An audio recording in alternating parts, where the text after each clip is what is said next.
My favorite hero. And I have a lot of guys that I look up to their accomplishments, but I wouldn't call them my heroes. Right. You don't wear another man's jersey on your back. Yeah. Respect. Your favorite villain? My favorite villain?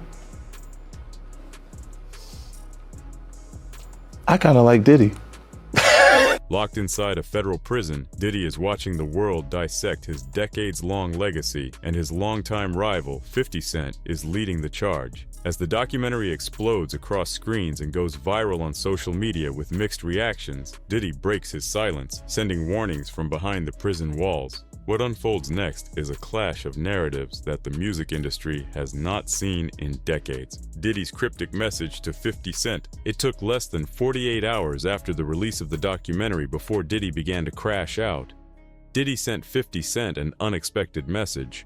Following the documentary's release was the alleged flower delivery from Diddy to 50 Cent. On December 5, 2025, 50 Cent posted a photo on Instagram showing an elaborate bouquet addressed to him at the 11 Club in Miami, where he had performed the previous day at Hublot's Big Bang Bash event. In the caption, 50 Cent wrote, "What kind of gay shit is this? Diddy send me flowers at Club 11, LOL, why all the foreplay? Get busy, you know I'm stupid."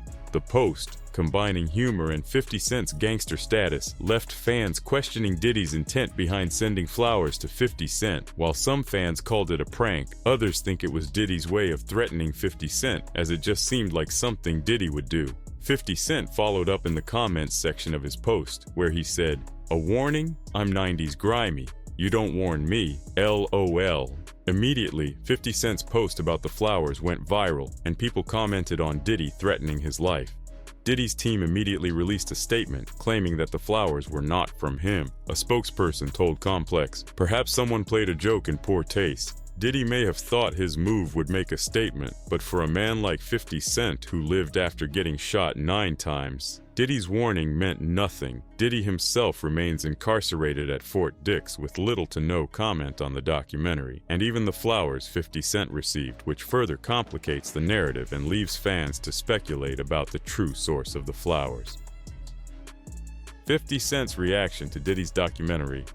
If the flower delivery was a theatrical act from Diddy, the ABC interview was a calculated move from 50 Cent. In 50's sit-down with ABC News' Robin Roberts, the rapper had a particular goal, and it was to ignite more fire on Diddy's tainted legacy. 50 Cent, who had been teasing a documentary about Diddy's life even before he went to prison, made his dream come to reality, but he wasn't done with him just yet. Many speculations online claim that 50 Cent decided to do an interview with ABC News because that was the only news channel incarcerated inmates were allowed to watch in prison. 50 claimed that if he didn't say anything, everyone would interpret the situation as the industry being fine with Diddy's dark side. He went on to emphasize on how decades of silence in the industry had created a dangerous kind of acceptance, stating how no one else was being vocal about Diddy's vices that had ruined many lives. If I didn't say anything, you would interpret it as the hip-hop is fine with his behaviors. There's no one else being vocal. So you would look at it and just say,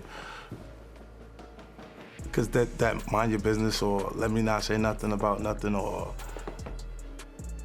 those things, it would allow the entire culture to register as if they're for that. In Diddy's case, everyone preferred to mind their business because they didn't want to go against the Bad Boy Records CEO to avoid a bounty on their head. To 50, that silence allowed an entire culture to register as if it supported what was happening. The moment that caught everyone off guard during the interview came when Robert shifted the conversation toward how Diddy might react after watching the docuseries from behind prison walls. 50 leaned back, gave a subtle half smile and said, like, "Wow, this is amazing." As shocking and funny as he sounded, 50 meant what he said. He pushed even further, saying he thinks Diddy would say it is the best documentary he has seen in a long time. He added that Diddy may feel differently about pieces and bits of it, but he knows the truth and he thinks he'll see the truth in it. If Sean Combs watches this, what do you think he's going to feel?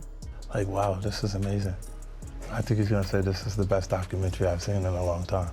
Because you'll see people saying that. I mean, he may feel a different way about pieces and bits of it, but he knows the truth. I think he'll see the truth in This it. was an unexpected response from 50. It seemed like the rapper was aware that this particular question would come up, and he prepared the best response known to him for it. While folks were still debating how savage 50's response was, another rumor started circulating. What the public didn't see on screen were the whispers circulating behind the scenes that 50 Cent had chosen ABC Studios deliberately. It was neither for prestige nor love for the channel, but solely for access. Among major networks, ABC is one of the few consistently available inside federal detention facilities through institutional cable packages. The rumor was simple, and it was that 50 Cent wanted to speak directly to Diddy, not through tabloids or filtered commentary, but through the television mounted in the common room of a prison tier. The rumor soon turned out to be true with 50 Cent reaction. The choice of platform wasn't a coincidence, it was precision. It ensured Diddy wouldn't hear secondhand reactions or summaries. He would watch 50 speak about him in real time from a screen he couldn't turn off.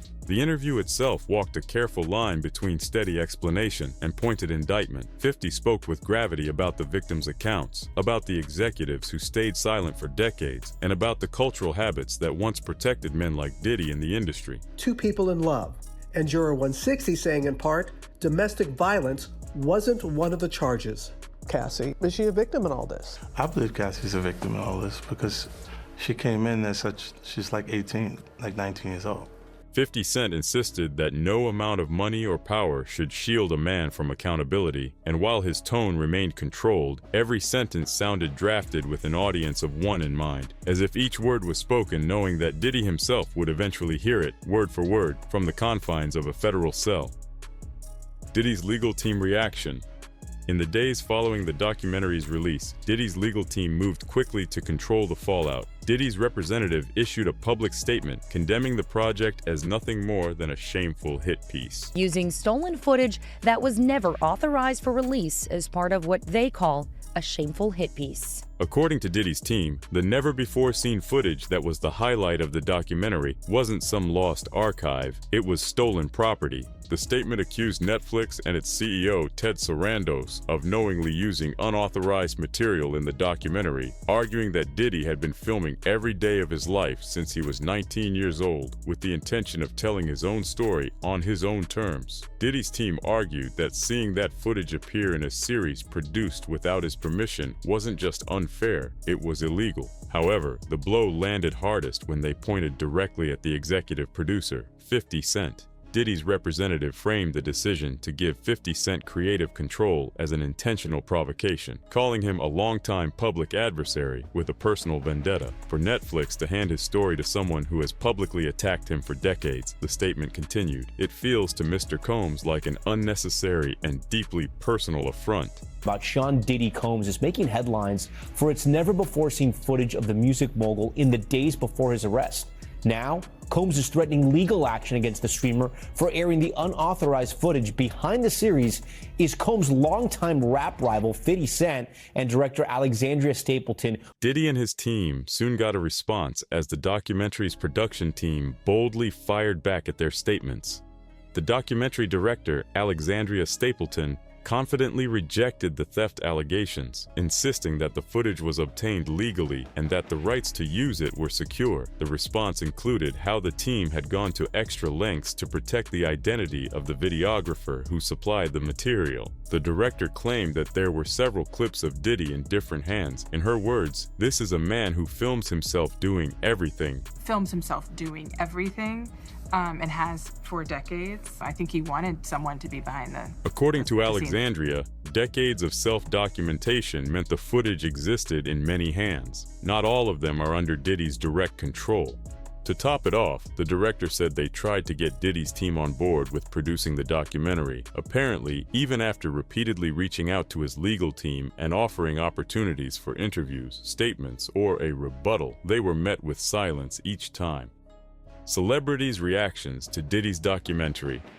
In the days following the release of the documentary, Waka Flocka Flame was one of the celebrities who had to get his feelings off his chest as he voiced a broader reaction that extended beyond the story of Diddy. Waka Flocka's reaction touched every other celebrity that may have been involved in Diddy's schemes or practicing a similar way of life. Waka Flocka recorded himself after seeing the documentary's revelation, talking about how he does not trust any celebrity. The documentary, in his view, exposed what really goes on behind the scenes that the public doesn't know about. The artist's reaction to the documentary has since circulated through social media and shared clips where most people supported his statement, while some thought he could also be one of the celebrities he is referring to. Slick shit that Cinquetta produced, I don't trust no celebrity.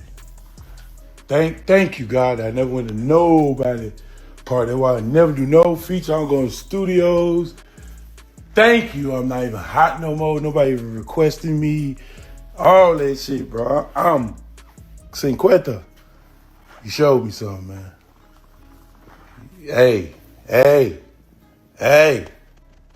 No excuses. Another reaction to the documentary that has been going viral on social media is Roger Bonds, former head of security for Diddy and longtime insider at Bad Boy Records. Bonds has come forward with a blunt reaction. His comments add a deeply personal dimension to the documentary's portrayal of Diddy. Bonds argues that the footage used in the documentary, which Diddy's team claims was obtained illegally, reflects a pattern of exploitation and manipulation. According to the former bodyguard, Diddy always hired very young and inexpensive videographers, placing them on 24/7 call for the sole purpose of filming his every move. Bonds claimed Diddy pushed that the workloads far exceeded what these videographers were paid, and hence the financial disputes. Bonds added that some of those videographers ultimately sold their footage to whichever party paid the most, and this was no other than 50 Cent's production team. Yo, boss, yo, man, yo, how 50 get, blah, blah, blah, yo, Puff, take this self doing that. Let me explain something to y'all. All right, whether it's NDAs, whether it's whatever. When these young boys come in, first of all, he only deal with young videographers because he want to rob them, and he know that they want the opportunity to follow Puff Daddy, P. Diddy. They want that opportunity. So they get him at a low price anyway. But when you stay out so many hours a day, Puff wants a videographer with him 24 hours a day on call.